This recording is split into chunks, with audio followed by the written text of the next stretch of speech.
Bismillahirrahmanirrahim. Assalamualaikum warahmatullahi wabarakatuh. Hari ini alhamdulillah saya berada di samping benteng, sebuah benteng yang dahulu dibangun pada zaman Kesultanan Maulana Hasanuddin, di zaman keemasan kerajaan Islam di Banten. Kerajaan Islam di Banten ini dahulu dikenal di seantero dunia dan dibangun oleh Sultan Hasanuddin dengan berlandaskan Islam. Kerajaan Islam yang ditata dengan Islam, yang hidup rukun dan damai. Bahkan di sebelah sana ada tempat ibadah agama lain, hidup damai di negara Banten ini. Alhamdulillah waktu itu, sekali lagi, kerajaan Sultan Maulana Hasanuddin ini menjadi dikenal di seantero dunia.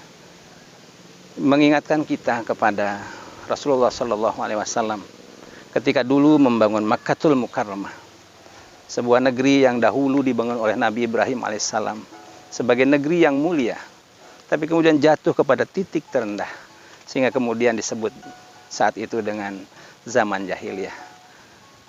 Betapa zaman jahiliyah digambarkan sebagai zaman jatuhnya peradaban umat manusia.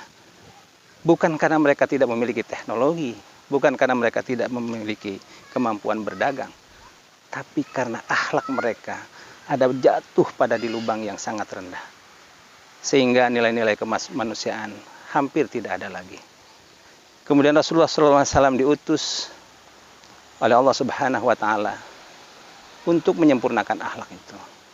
Rasulullah SAW sendiri menyatakan, "Bu'istu liutammima makarimal akhlak."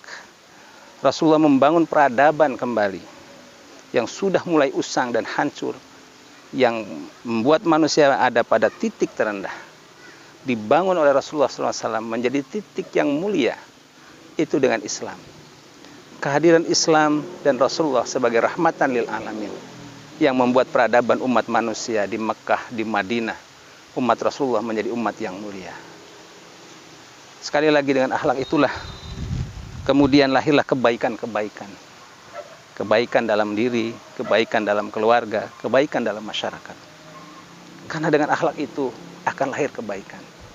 Akan ada kenyamanan, akan ada ketenangan. Akan ada keadilan. Ketika akhlak sudah tidak ada, orang tidak lagi bicara keadilan, tapi siapa yang kuat, siapa yang menang. Tidak lagi bicara siapa yang baik, siapa yang buruk, tapi siapa yang berkuasa. Tapi akhlaklah yang akan membuat si kaya menjadi manusia yang tetap rendah diri, dan si miskin akan merasa dirinya tetap sebagai hamba Allah yang memiliki hak yang sama. Sekali lagi, peradaban kehidupan umat manusia itu akan menjadi baik bila diisi dengan peradaban Islam. Man jaa'a bil hasanati falahu asyru amsalihah. Barang siapa yang datang dengan kebaikan, maka Allah akan membalasnya dengan 10 kebaikan. Itu janji Allah. Ketika kebaikan-kebaikan tidak ada, ketika keadilan pun tidak dapat dirasakan, maka bagaimana kita akan mendapatkan kebaikan-kebaikan itu? Assalamualaikum warahmatullahi wabarakatuh.